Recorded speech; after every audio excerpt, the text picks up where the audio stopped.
Check this out. Welcome to Optic Tea with LonnieB, the online talk show which connects you with people all over the world. Go ahead and be great. Hear about their successes, failures, and the journey taken to bring them to where they are today. Now, let's listen to Optic Tea with the host, LonnieB. Good evening, everyone, and welcome back to Optic Tea with LonnieB. Another week, we have an exciting show for you tonight. So before we get started, you know the routine. Tag a friend, text a friend, or tweet a friend. Again, tag a friend, text a friend, and tweet a friend. Share, and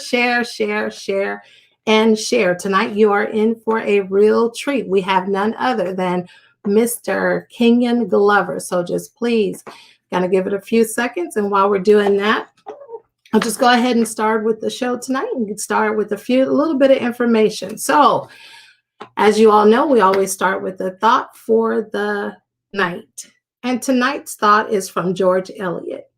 It's never too late to be what you might have been. It's never too late to be what you might have been. Imagine that. Sometimes we get so caught up in life and life slips us by, and before we know it, we think that we can't actually pursue those dreams that we have always set out to do. But George Eliot says it's never too late to become what you might have been. So never give up on your dreams, never give up on your thoughts, never give up on your hopes. So as always, again, tag a friend, text a friend, and tweet a friend. So for those who are joining in, you are now joined in with Optic Tea with LonnieB. And tonight will be joining us tonight will be Mr. Kenyon Glover. So before we actually get to Kenyon Glover, let me tell y'all. So y'all, I have this crook in my neck, and it's a slight crook, but let me tell y'all why I have it. So today, I have some friends who was like, okay, so I said, hey, I really want to change my makeup. I want to switch it up. And they were like, okay. So I have this one friend, Detroit Diva. She says to me, girl, okay, I'll help you. So the first thing she sent was some brushes in the mail. Okay, so I got it. I don't know what to do with it. I'm very simple. Eyeliner, mascara, call it a day. You know what? I didn't even put on mascara today, but nonetheless, oh well. So anyway, so today I go to the store and I'm like, okay, I'm gonna get new makeup because she gives me this list to do. She sends me these YouTube tutorials to look at. Y'all, let me tell y'all. So I'm so afraid to actually mess up my makeup that I was trying to hold my head straight for the last hour. Y'all, I think that's why this crook is coming in my neck. So to the friend who's helping me with my makeup game, thank you. But this is so overrated, y'all. Makeup is just really, really, really overrated. So I don't know. So I will just be doing makeup on every second and fourth Thursday, and that's it. So anyway, but to those who wear makeup and make it flawless and diva-ish, you are awesome. You are phenomenal. You are awesome. You are beautiful. You are gorgeous with or without makeup. You are beautiful just the way you are. So for those who are tuning in, you are tuning in to Optic Tea with LonnieB. And tonight I'll be getting up close and personal with Mr. Kenyon Glover. But before we actually get into that, Kenyon Glover is a former NBA player who's now a writer, director, producer, model, motivational speaker. And he's here today to share with us his journey with us. So before we get started, watch this small clip of Mr. Kenyon Glover.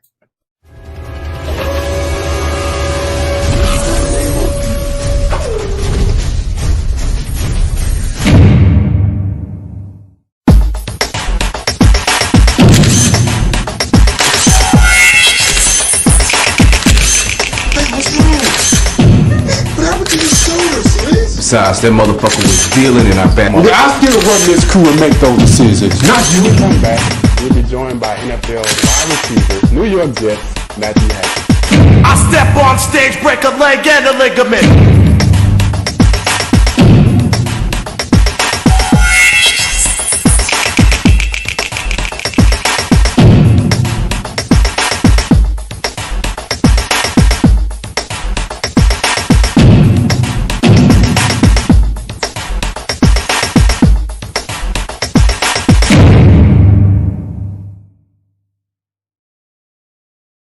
And there, Mr. Kenyon Glover.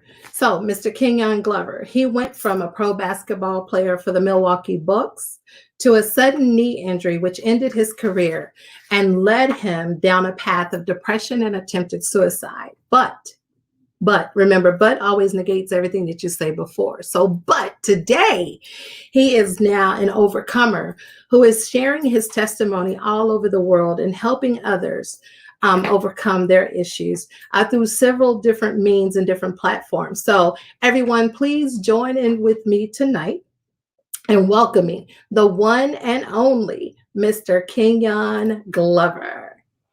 Hello. How's it going? How's it going? It's going good. How are you? I'm doing so very well. Listen, Yes. I feel like a straight up superstar the way you guys have been promoting me. I mean, it's just been phenomenal. Thank you for making me feel like, I'm just like the greatest thing in the world. I appreciate that. I appreciate all the love. I'm so grateful, to be on this show. I'm just excited today. You are, and you are a superstar. I mean, I've read your book. I've followed you since being introduced to you by Dr. Butler, and you are a superstar. I mean, you have been so transparent in sharing your story with us, sharing everything about your life, the ups and the downs, and the successes and the failures. And that's what my show is about. And so I am so shocked that I knew about you, but I didn't know. And that's because, as we'll talk about it, I've watched several of your movies that you've produced. I saw some of your commercials, and I didn't know that I would be sitting here today. So I thank you for actually being an open book about your life. And I know that today it truly will bless and inspire someone. So thank you. And we truly do try to make each and every one of our guests feel like superstars. So yes. So let's dive into it. You ready? Okay. What you got for me? So who's Mr. Kenyon Glover? Let's tell the listening audience who you are. Who am I? Well, born and raised in Monroe, Louisiana, small town in Louisiana, probably 100,000 people, if that. That's where I grew up, went to Neville High School, graduated, class of 96. And, I was a star athlete. So I was a basketball player, martial artist. So, I was a sports guy. And I went on to college, played basketball in college. I got multiple scholarships and I did very well. I graduated, got a bachelor's degree in business management, and I went on to play professional. I started overseas in England first, and then I got picked up to the Milwaukee Bucks, where I played for a short stint until I had that career-ending injury that started the whole depression cycle, that kind of interrupted, my life in a big way. So, but you know what? God had another plan.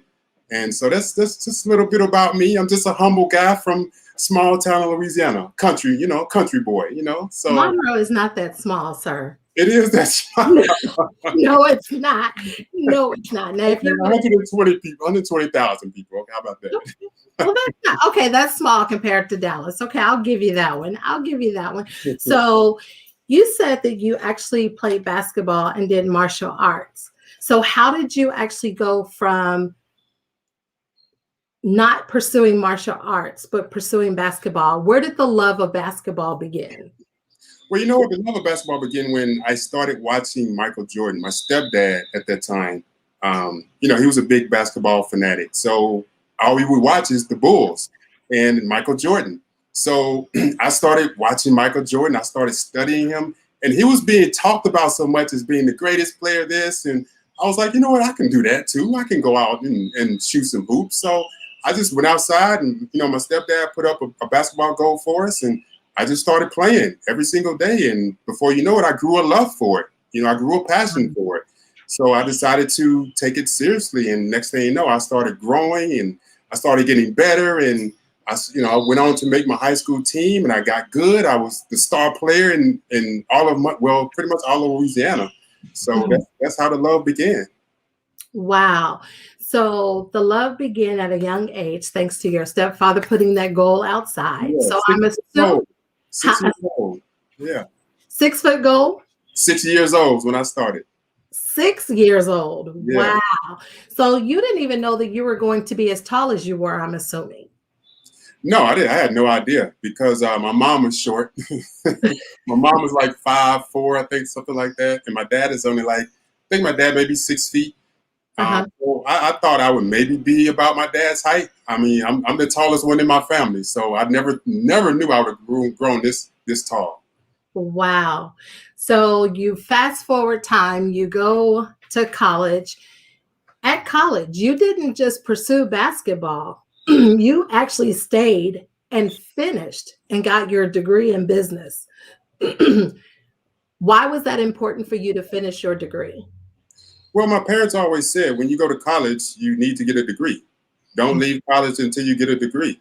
So I had to honor that. I had to honor what they wanted me to do. So that was my mission.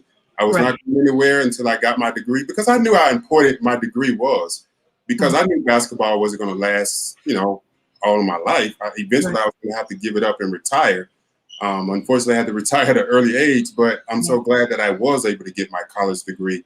And I'm just still proud of that because a lot of people don't have their degree, especially athletes. They end up going back maybe to get it, later on in life. But I decided to get mine first time I went in and get it done and over with. And that's what's so, we never know what God's plans for us. We never know why we do the journeys we do, because during your time, there were so many who, and even before you, they didn't, because that was the time when you could do straight from high school to professional Right. athlete, or you had to do 1 year and then do it. So a lot of them actually take that bite at the 1 year, go into the draft, and then with the hopes of saying, I'll actually go back and get my degree. And that was not you. You actually finished your 4-year degree, went to play overseas, and then actually came here to play for the Milwaukee Bucks, only for that to be short-lived because of a knee injury. Your knee injury, was it not one that could actually be rehabbed and you go back into the game? Well, at that time in 2005, they didn't have the technology that they do now. So when I did rupture my knee, they didn't have that kind of technology that could go in and fix it where I could be, out maybe a year and come back. So I had to accept the fact that I was done. Like my knee was done. It couldn't be fully repaired back to 100%. So I had to have total knee replacement.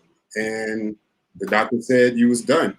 I was done, which was the most devastating news that I've ever had to deal with in my life. And even now, when I have to talk about it, it's kind of hard to talk about at times, but I've talked about it so much, but still, it still hits home when I have to, kind of replay that moment back in my mind of him sitting there telling me, Kenyon, your career's done, you're over, so accept it. So, our mothers are always our stronghold, our strong force, our foundation. What was it like when you had to make that phone call to your family? Well, you know what? Honestly, I didn't even tell my family. I didn't tell them. They didn't find out until, maybe 2-3 months later, because I went to total shutdown. I shut down. I shut down my life. I shut down everything. I didn't want to deal with nobody. I mean, when you hear that kind of devastating news, something like that, it hurt me to the point where I shut myself off from the world. I shut myself off from my family. I didn't want to talk to nobody. I didn't want anybody calling me. I didn't want to see anybody or be around anybody. So my family didn't know for quite some time because I totally shut myself away and shut myself down and isolated myself, which was a big mistake. So I regret it, but it is what it is. But yeah, they didn't know for quite some time. Wow. So when you say that was the big mistake, that's what I want to talk about, because so many times when we go through tragedies, we go through things that are life-changing, we do want to isolate ourselves. Could be because of pride, could be because of hurt, could be because of the shock factor that you're still in shock that, this is happening, this is over. So when you went into that shock factor, When you left the doctor's office, let's go there. When you Yeah. left the doctor's office, what was your day like for the rest of that day? You know what? I probably cried for at least 4 or 5 days straight, nonstop. I didn't sleep at all. I kept questioning God, like, why did you do this to me? Why me? You know, I thought I was a good person. I wasn't perfect, but I made mistakes, but Right. like, I wasn't a bad, evil person. You know, I just kept questioning him. Why did you do this to me? Like, what did I do so bad that you had to take this from me? And I didn't sleep. I couldn't eat. I probably lost 20, 30 pounds from that, you know, over the course of, 3 or 4 days that I was just, like you said, in that shock factor. Right. And it was probably the most miserable time that I've ever had to deal with. And that was probably the most time I've cried. You know, my face was saggy because I cried so much. My eyes was always red. My head was always hurting. So it was a hard, difficult time for at least a week. Yeah. Wow. And so going through those stages and going through that, because you isolated yourself from everyone, because you kept yourself away, you had a support system, you just did not use your support system. And oftentimes that's what we tend to do. We isolate thinking that no one will understand, or, like I said earlier, it's the embarrassment, it's, why me? How could this happen to me? Just like you said, the things that you went through. But now that you are where you are today, looking back, would you have done anything different from the day that you left that doctor's office? Most definitely. I definitely wish I would have reached out to somebody, if not my parents, a counselor, therapist, or something, just to talk me through, the devastation, because that's what they get paid to do, to kind of help you cope with tragedy or trauma. I definitely wish I would have reached out to somebody, just to talk to somebody to help me through, the whole process. So Okay. definitely something I wish I would have done differently. Definitely talk to somebody. Absolutely. And that's very important. So we're going to go to a commercial break, but for those who are just tuning in, please do not leave. Please come back. Stay. Be sure to tag a friend, text a friend, tweet a friend. And as you're listening to tonight's show, please be sure to post any comments if you're looking on Facebook Live. Any questions that you may have for Mr. Glover, please post them. If we don't get to it tonight, we definitely will get to it. He will respond back to it in the near future. So for those of you, again, who is tuning in, you're tuning in with Optic Tea with LonnieB and Mr. Kenyon Glover. We'll be right back in a moment. Experience the empowerment of Optic Tea with LonnieB. Join us every second and fourth Thursday as our guests share the success and failures of the journey that brought them to experience their truth. It's been everything. It's been a little bit of hurt. It's been a little bit of pain. But for the most part, it has been good. And it's definitely according to God's plan. LonnieB is insightful, thought-provoking, and just plain funny. Every second and fourth Thursday on Facebook Live, Twitch TV, and YouTube Live. It's Optic Tea with LonnieB. And we are back. So welcome back. You're back tuning in with Optic Tea with LonnieB and getting up close and personal with Mr. Kenyon Glover, former NBA player, now director, writer, model, activist, motivational speaker, and all of the above. So we are truly excited. For those of you who are out there viewing and listening, please, please, please share. Tag a friend, text a friend, tweet a friend, and be sure to follow Optic Tea with LonnieB on YouTube, on Instagram, as well as Facebook, and also do the same for Mr. Kenyon Glover. It's Kenyon Glover. Follow him on Facebook and Instagram, as well as YouTube. I promise you, there is so much more that's coming up in the near future for Mr. Glover. You do not want to miss it. So now back to you, Mr. Glover. Yes. So, I call you Mr. Glover, but all the time we've been prepping for this has been Kenyon. Right. We're on a first name basis right now. Yeah, that's right. First name. Right. So let's fast forward to when you actually entered into depression. Let's talk about that. Because Oh, it's something that's very important right now. You know, with the pandemic going on, people being, COVID has sent a lot of people to it has actually made us more aware of mental health issues. right. Yeah. When I didn't really know what depression was. I never knew what it was until I was faced with it. After the whole incident with finding out that my career was over, I immediately, well, not immediately, it took me a while to get to the point where I wanted to commit suicide. So at that point, I knew that I was in depression. That's what started the whole depression movement as far as in my life, and that was the trigger for me. I was completely checked out. Like I said before, I kept myself so isolated that it drove me to attempt suicide.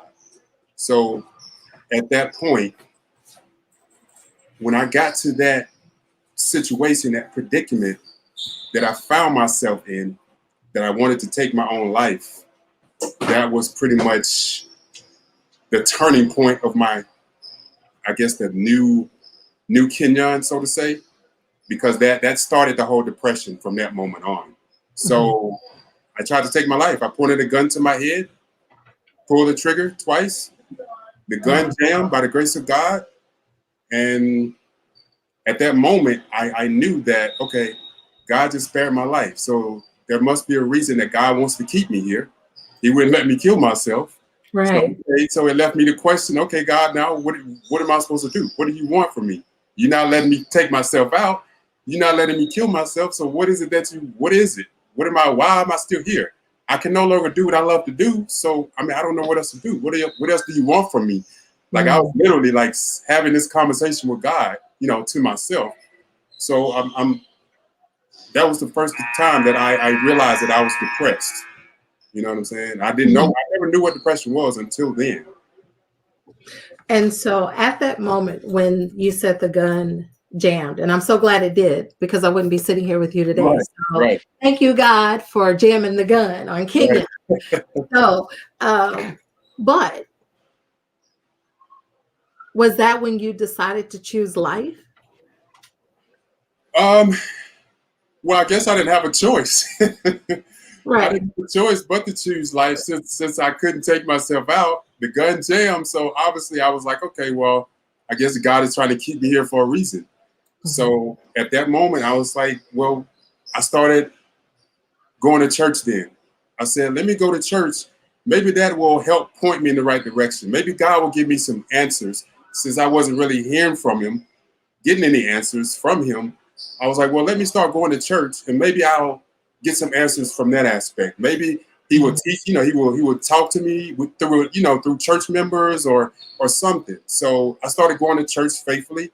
And the more I started going to church, the more better I started to feel. I kind of started to find myself again.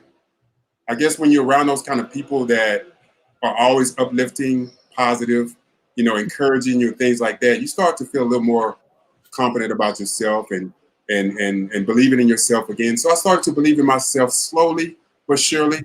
It started to come back, and I started to get, back into myself again. I would say I wasn't completely there. It was always in the back of my mind that, my career is done. Like, I don't know what else to do. I don't know what else I like to do. Right. So it was up to me to kind of figure that out. What other talents and gifts do I have? So I had to kind of explore and step out on faith and see what happened. So in your exploring, you said something that's actually good. Two things. One, you started going back to church. Two, you start exploring, starting to find Kenyon. So that sounds like that was the beginning of finding who Kenyon was beyond basketball. Because like I said, from 6 all the way until your injury, basketball was the way. That was your career, that was your life making. But it's interesting because as you're talking, I never have heard you once say that you hit any financial hardship. Everything was a battle of your emotions. Is that fair to say? Yeah, very fair, very fair. Yeah, I never really hit any financial problems at all. No. So most players do, or most athletes who come out of that, if they have a life tragic, they end up somewhere along the line, there's financial hardships, whether they have to give up a lifestyle or they have to go back to doing something that they don't love, or they end up having to settle. What do you think was a contributing factor for you not having to do that? Well, I wasn't a person that was. My dad is cheap, so I get that quality from him. I'm very cheap, so I didn't really spend a lot of my money. I wasn't one of those that go out and buy the most expensive cars and jewelry and houses. I wasn't that type of person, to go out and spend money like that. I'm not a lavish living kind of person. I'm very, very subtle, very cheap. I'm very conservative, so that's why I really didn't have any financial issues. I just didn't spend money like that. So since you didn't have financial issues, you were able to go into did you go into acting first or modeling first? I went into modeling first. Okay. And so how did that happen? So you're going to church, you start finding Kenyon. What does Kenyon like to do? How did you get into modeling? Well, actually, a modeling agent contacted my basketball agent about me. And because he heard I had fell off and my career was over. So the modeling agent asked my basketball agent at that time, would I be interested in trying my hand at modeling? So I was like, yeah, of course, why not? So, and the modeling agent reached out to me and we set up a meeting and I met with him and he showed me all the, the things how the modeling world works and offered me a contract. And we tried out some test shoots and things like that. And I went out on a couple of gigs and turned out to be very successful.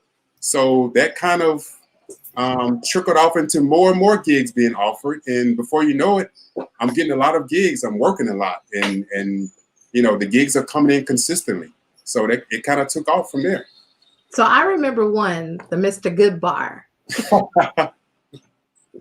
Uh-oh.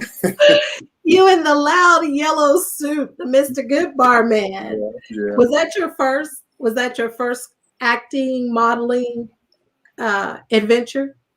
No, that actually wasn't my first major gig. That was way down the line, actually. Really?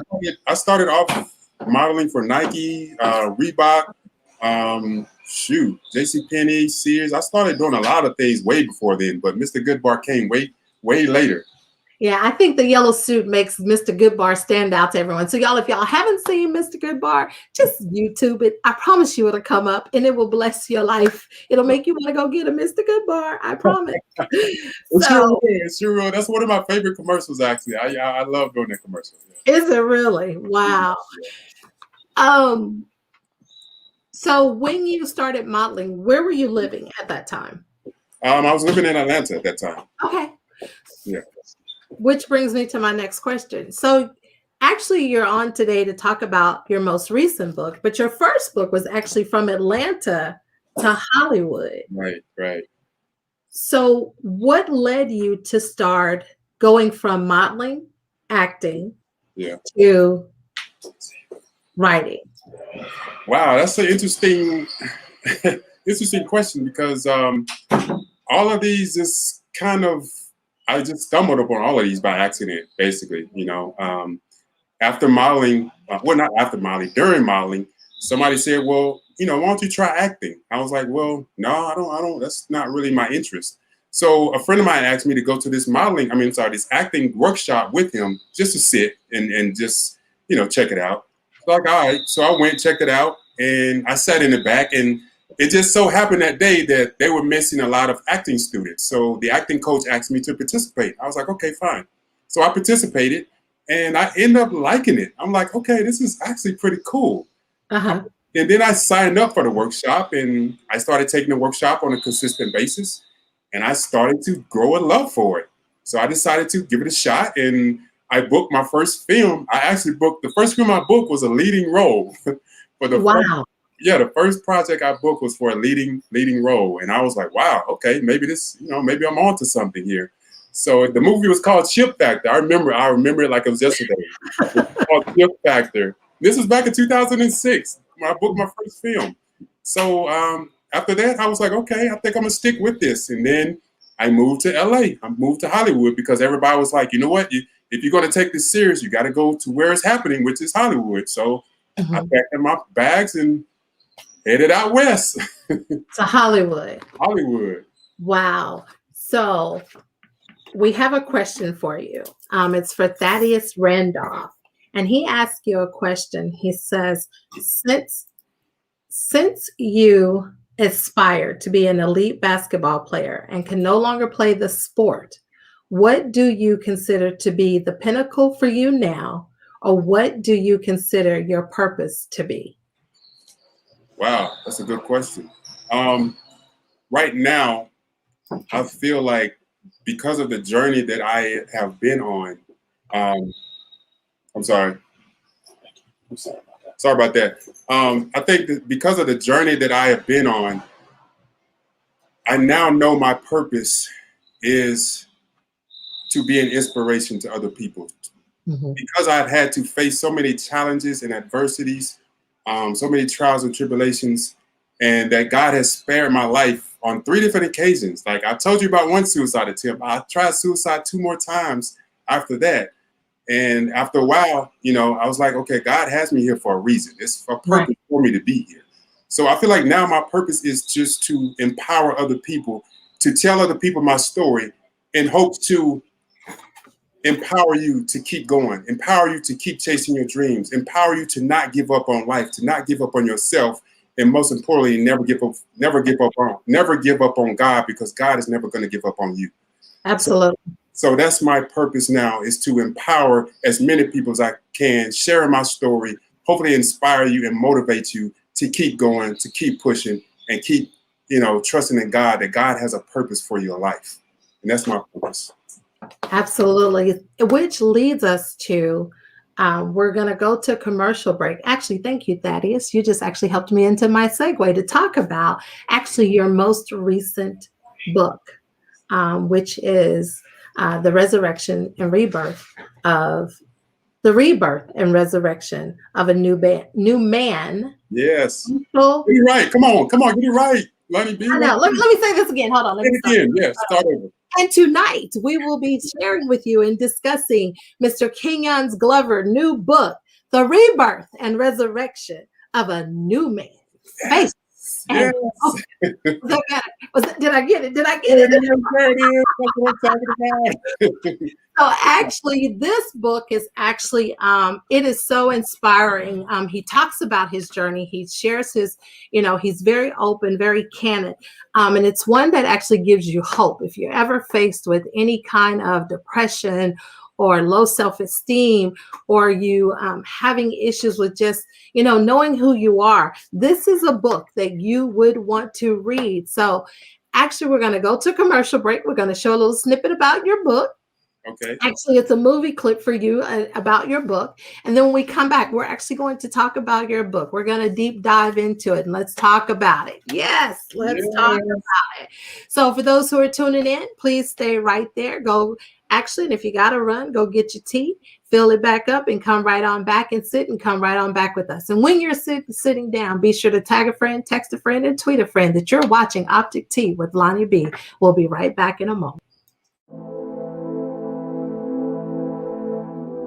The scripture said it's with the mind that we serve the Lord. The mind is the battleground. The fight is in your mind. The Bible said in the word of God, God has promised, I will keep him at perfect peace, whose mind is stayed on me. If any man be in Christ, he is a new creation. All things are passed away and all things are become. So I want to challenge you to waste no more effort wrestling with other people. Your destiny, your future is not predicated on the decision of someone else. You wasted too much of your life trying to change other people's mind about you. It doesn't matter what they think about you. God is not going to bless you by their opinion. God is going to bless you by how you see yourself. There is nothing as powerful as a changed mind. I'm so motivated. I got got a new attitude. I got a new attitude. Talk like I know what I'm saying. I feel good in these fabrics I be wearing. I'm so faithful and focused, faithful and focused, faithful and focused, faithful and focused. You can be anything that you wanna be. Just follow your heart, just follow your heart. Follow your dreams, just be faithful and focus, and focus. Focus on the dream.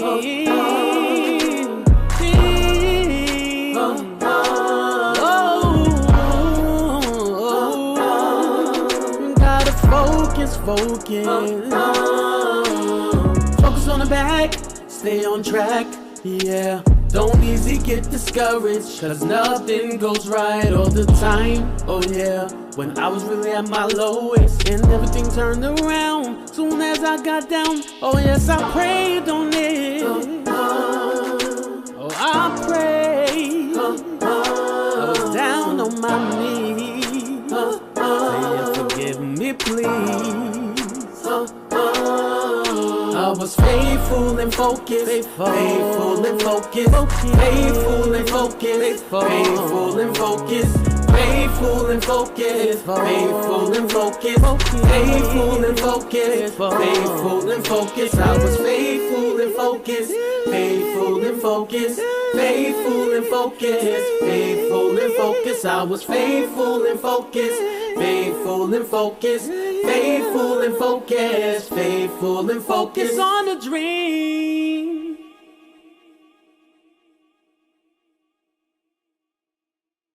Faithful and focused, faithful and focused. I was faithful and focused, faithful and focused, faithful and focused, faithful and And we are back, Mr. Faithful and Focused. I was rocking. So, Faithful and Focused, which led to your book. Yes. You came out of the dark place. Yes. What led you to just come to write and be very transparent about your journey? Well, you know what? The book that I have now actually wasn't meant to be a book. I found myself in a very dark place. This was just last year, 2020, at the beginning of last year, in January, as a matter of fact. I found myself in a dark place because I was going through a lot of different things, emotionally, mentally, and I found myself going back to being depressed. And I was, like I said earlier, I've only told you about one suicide attempt. So this is the time where I tried 2 more times to take myself out. So the second time I tried to swallow pills, and fortunately somebody got me to the hospital in time. They was able to pump my stomach and save my life. And the third time I tried, I don't know if you ever heard of a helium mask, but yes, I did my research and I did all of this. And what it is you get a mask and you put it over your face and you buy this helium tank and you only can inhale helium. So if you do your research, if you inhale helium and without any air, any oxygen, the helium is supposed to suffocate you. And it's like you fall asleep, but you're falling asleep to your death without you even realize it. You just think you're just falling asleep, but you're actually dying. So that's what I did. I tried it twice, and first helium tank didn't work, then the second one didn't work. I was like, okay, Lord, I'm tired of this. Obviously, you don't want me to kill myself. Obviously, I'm here for a reason. So I said, oh, I'm tired. So instead of really reaching out to somebody, because like we talked about earlier, about talking to somebody and seeing a therapist and really, venting to people, I said I was going to write a journal. So I started writing a journal. I started writing out my emotions, what I was going through at the time. I started remembering, past thoughts and dealing with my flesh and walking in spirit. And I started getting into the Bible like heavily. I was reading the Bible constantly, every single day, for hours. I would read the Bible. And I would go to church, 2 or 3 times a week. So I got into it heavy. And because I knew that the only way I can get out of my head was I had to go to God. That was my only choice. Because it was either I was going to surrender to death and keep trying to kill myself, or I was going to just finally surrender to God and let God direct my path and let him just take over. Because I was tired of trying to take the wheel and lead. And I said, Lord, I give it to you. I no longer want to try to lead. I give it totally to you. So after I started getting into the Bible, started reading the scriptures, and I really started to get an understanding of Bible verses and what God is trying to tell me, I started to change. Every single day, I was getting closer and closer, and I had a better understanding of what the Bible actually saying, what Bible verses was actually meaning. Because I found out that I think people read the Bible for validation and really not for understanding. Wow. And I started to read the Bible for understanding. I wanted to understand exactly what these verses meant, and not just to be reading it, just to be reading it. So as I began to read it, as I began to write my journal, everything just flowed. As I was writing my emotions out, I would remember what God said about certain emotions, about certain things that I was dealing with. And I just started applying it to the journal that I was writing. It was like God was speaking to me throughout the whole time I was writing this journal.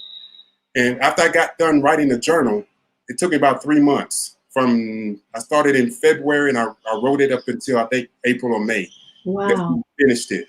And somebody read it and they was like, yo, this could help change lives. This could help inspire some people, man. You need to like turn this into a book.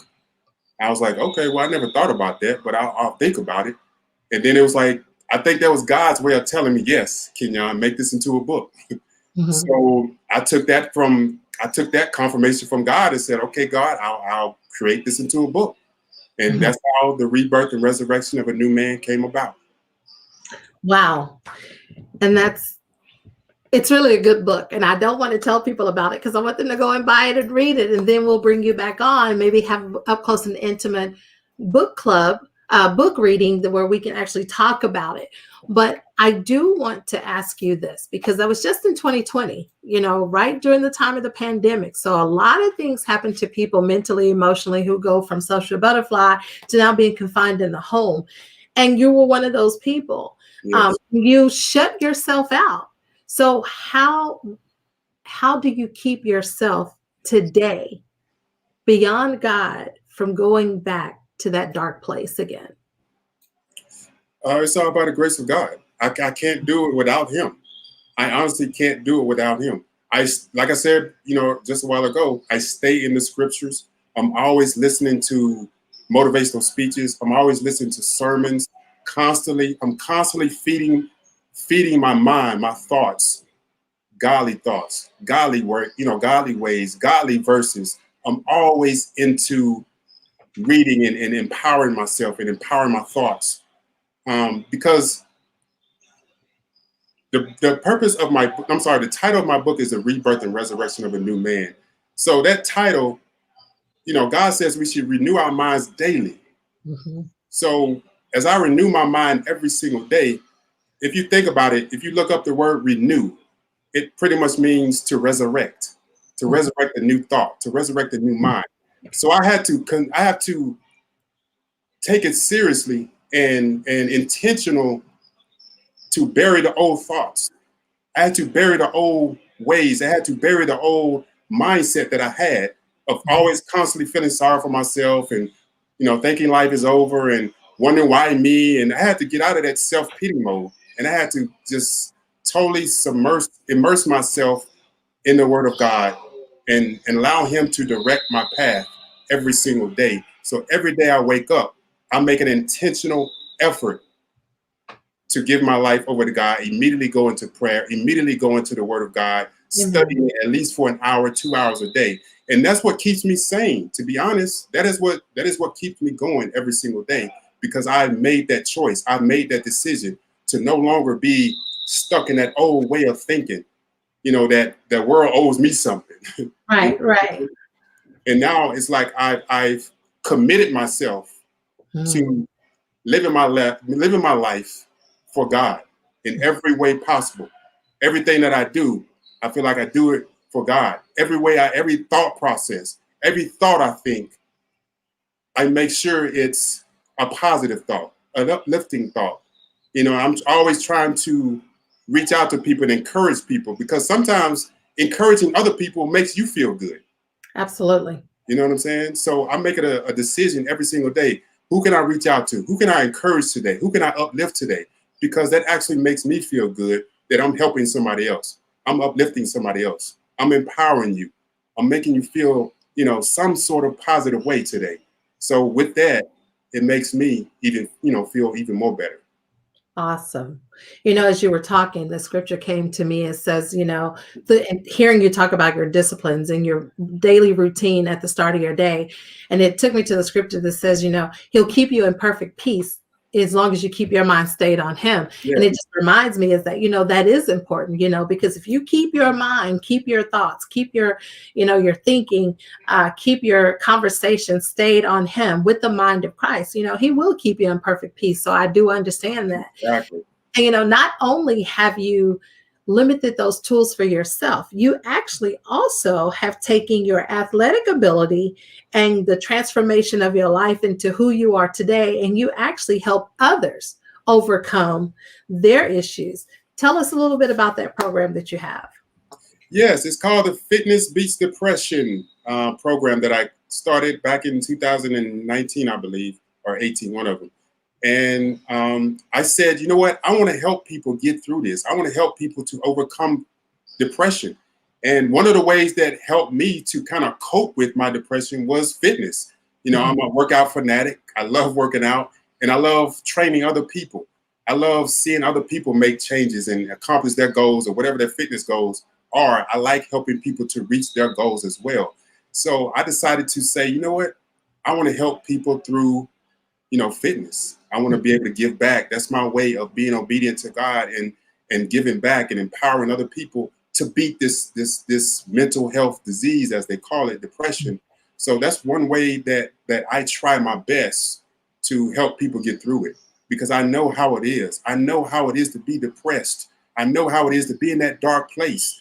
So I make it my, effort. I make it my purpose to try to help as many people as I possibly can to get through this, because I know the battle is real, but the battle is not ours to fight. People miss that. It's not our battle to fight. We got to give it up to God and let him fight our battles, but if I can help in any way, that's what I'm trying to do. So that's why I created the Fitness Beats Depression campaign. Awesome. So you have a lot going on, but that is awesome. You've written a book. You have your Fitness Beats Depression, and you also, I just watched your new movie. It's Cheaper to Keeper. Yes, Cheaper to Keeper is on Amazon Prime right now. Yes, I watched it. It is good, y'all. Let me tell you. So, if you have read my book and you know the twists and the turns of my book, watch his movie. I promise you're gonna be like, what? Oh no, not. Yeah. So we're actually going to show a snippet of your movie, and then when we come back, we'll wrap up, and I want you to share with us how we can actually get in contact with you if we want to join your Fitness Beats Depression, if we want to call you for speaking engagements. After we show this clip, let everyone know how they can reach out to you. Okay. So for everyone. Now, what's that I smell from all the way in the room? You like to spoil me, don't you? Mm-hmm. Oh, my wife just pulled up. Oh, damn. I don't know what you're doing. I don't know who you're doing it with, but it's damaging our marriage. I am not happy. Now I want to divorce Simone. If you file for divorce, Simone gets everything. Come on, Larry. There's got to be something we can do. Unless you come up with evidence that Simone is cheating on you. You both know. That'll never happen. You could hire somebody to come on to her. What you out of here? Get out of my house, Reggie. You putting me out again? Reggie, you need to get a real job real soon, brother. 10,000 for 1 week? Oh, yeah, I could do that. Mr. Walton, this is Reggie. Woo! Woo! Man, you got a fine-ass secretary, homie. I bet you be tapping that, don't you? What's wrong? I want this thug out of my office. Besides, Simone would never even go for anyone like him. Well, if anyone can do it, it would be you.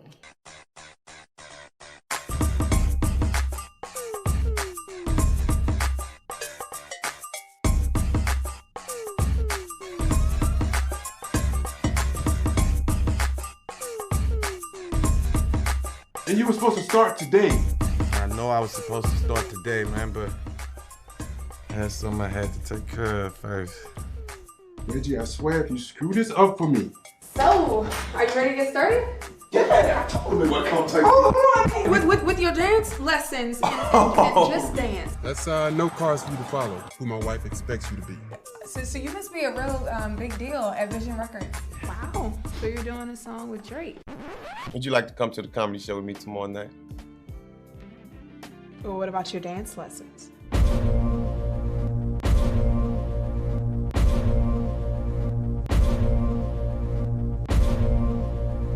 You're getting paid to do a job. And after it's completed, you will never talk or see her ever again, as long as you shall live. Understood? Man, that's easy, man. I've done that to almost every woman I slept with.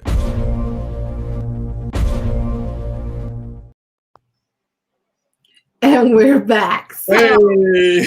Keeper the Keeper, y'all, it is so good. And yes, it is on Amazon Prime. So be sure to watch it. Actually, Jerome actually said he's seen it. So you have people that have already seen it. So thank you, Jerome, for actually seeing.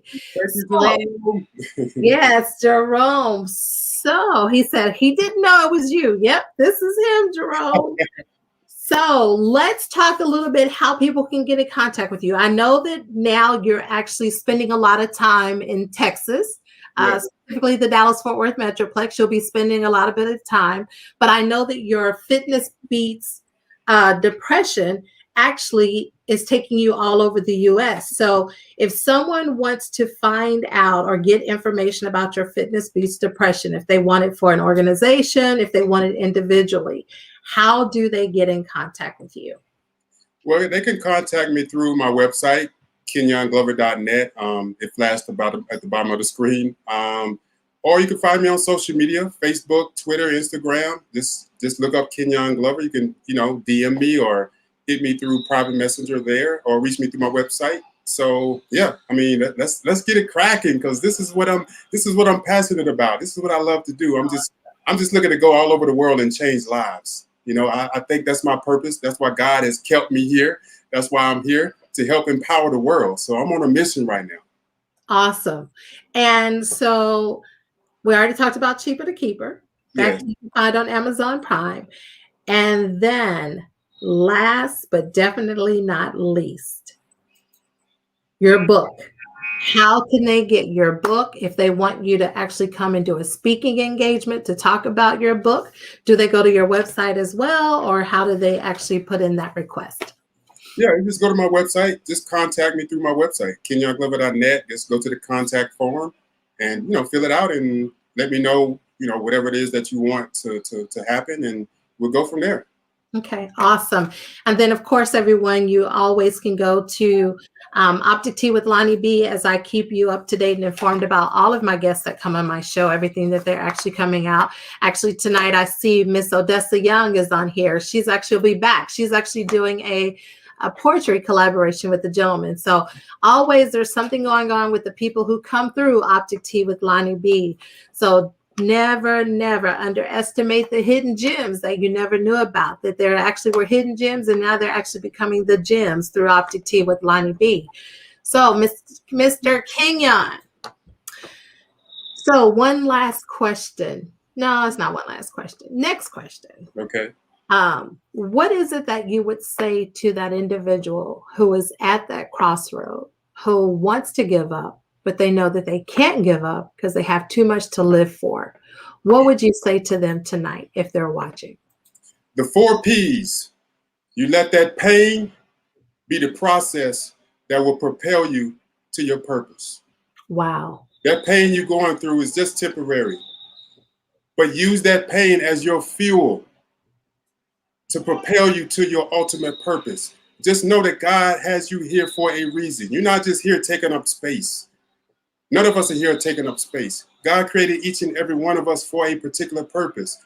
So keep striving to be great, because greater is he that is in you. What does that mean? That means there's a spirit in you that's greater than anything that's going on in this world right now. You have a spirit in you that wants you to be great. So don't ever give up on yourself, and don't ever give up on God, because God is not giving up on you. He said he would never leave you or forsake you. He has not left you. We leave him. He don't leave us. Mm-hmm. So give your life back to God, trust in him, and let him direct your path. Let him lead the way. I made the mistake of trying to lead my own way and take the wheel. Give God the wheel, hand it over to him, and let him do what he do. So, like I said, the 4 P's, let that pain be the process that will propel you to your purpose. Awesome.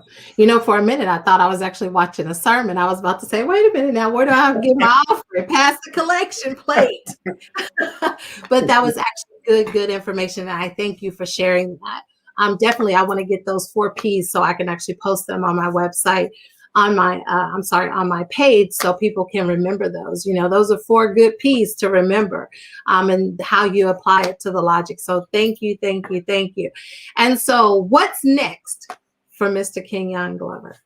Oh my goodness. You know what? I'm just going to continue traveling the world, empowering as many people as I can, inspiring as many people as I can. There are a lot of film projects that I'm currently working on as well that are in development.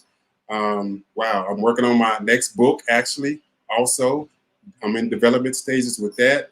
I'm working on my Fitness Beats Depression campaign. We just got picked up in Chicago, Dallas, Texas. We're moving from city to city. We're just going all over the world, like I said, empowering as many people as we can. And I just want to save lives. You know, I want to be that encouraging light to people who may have lost hope. Let me be that encouraging light that people can look to and be inspired by. I just want to be able to speak to the hearts and minds of everybody that I come across, everybody that I speak to. I just want to be able to engage your mind and help change your life and let you look at a different perspective, because like I said earlier, you know, you all have a purpose. We all have a purpose. So that's pretty much what's next for me. I mean, I'm working on a lot of different things, you know, motivational speaking engagements. You know, I'm working on my next book, film projects. I have an apparel line also that I'm getting ready to, you know, enhance. Coming out with my own wine collection this summer as well. I have a book signing coming up in my hometown, Monroe, Louisiana. Actually, May 8th, I have my first official book signing, May 8th, in my hometown, Monroe, Louisiana. So, Monroe, if y'all listening, come out, support your home, you know, your hometown kid, you know. So, yeah, it's a lot of things in the works. Yes, that is a lot. And let me tell you, so Monroe, be ready to greet your hometown homeboy hero, Kenyon Glover, as he does his book signing in Dallas-Fort Worth Metroplex, all around the Dallas-Fort Worth Metroplex. Be on the lookout for Optic Tea pushing Kenyon Glover throughout the Metroplex on his book signings. We will definitely be in Dallas. You will not be forgotten. As long as Optic Tea is the hometown girl, we will also make sure that Mr. Kenyon Glover actually hits the Dallas-Fort Worth Metroplex. So, Mr. Glover, Kenyon, yes, thank you so much. If no one's ever told you, I want to tell you tonight, your testimony, your journey has truly inspired someone such as myself, who was also addicted to suicide, to keep going, to keep walking in my purpose. So I thank you. And most definitely, you are truly wise beyond your years. So I thank you. I thank you. I thank you. And so everyone who tuned in tonight, if you did not catch the entire show, you can always go to Optic Tea with LonnieB or Kenyon's Glover Facebook page, as well as Optic Tea with LonnieB YouTube channel to rewatch the show. Please, if you know someone who can be encouraged or inspired about this show, please forward it to them. We definitely do not want anyone to feel like they are alone when they do not have to. You have an advocate right here, Mr. Kenyon Glover, who will be more than glad to speak to them, to reach out to them, whether it's through conversation and or fitness. So please, please, please do not hesitate to share this to anyone. You already know how you can reach him. If you missed it, we'll actually post it on the Facebook page. And it's also, you can always find Optic Tea with LonnieB or Kenyon Glover on Facebook, as definitely YouTube. So any final words, Kenyon?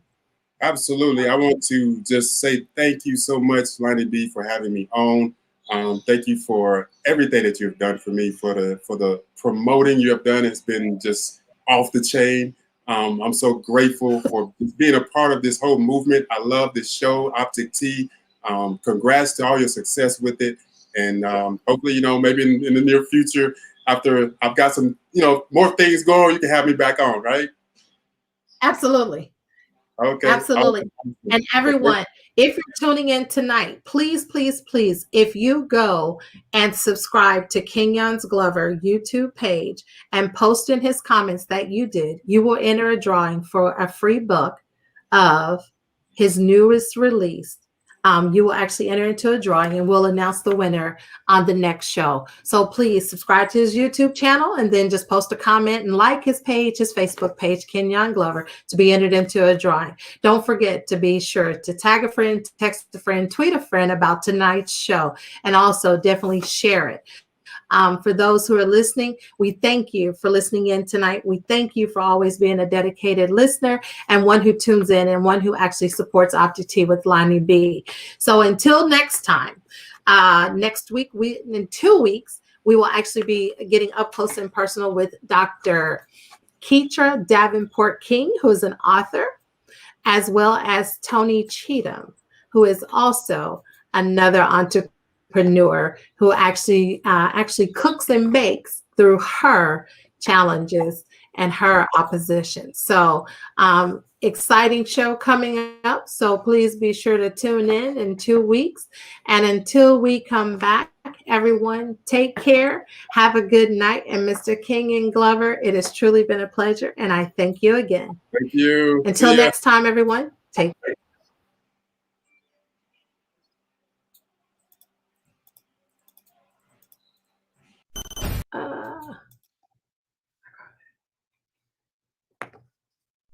Thanks for watching another episode of Optic Tea with LonnieB. Don't forget to like, subscribe, and leave a comment. Stay connected on and off the show by following Optic Tea with LonnieB on Facebook, Instagram, and YouTube.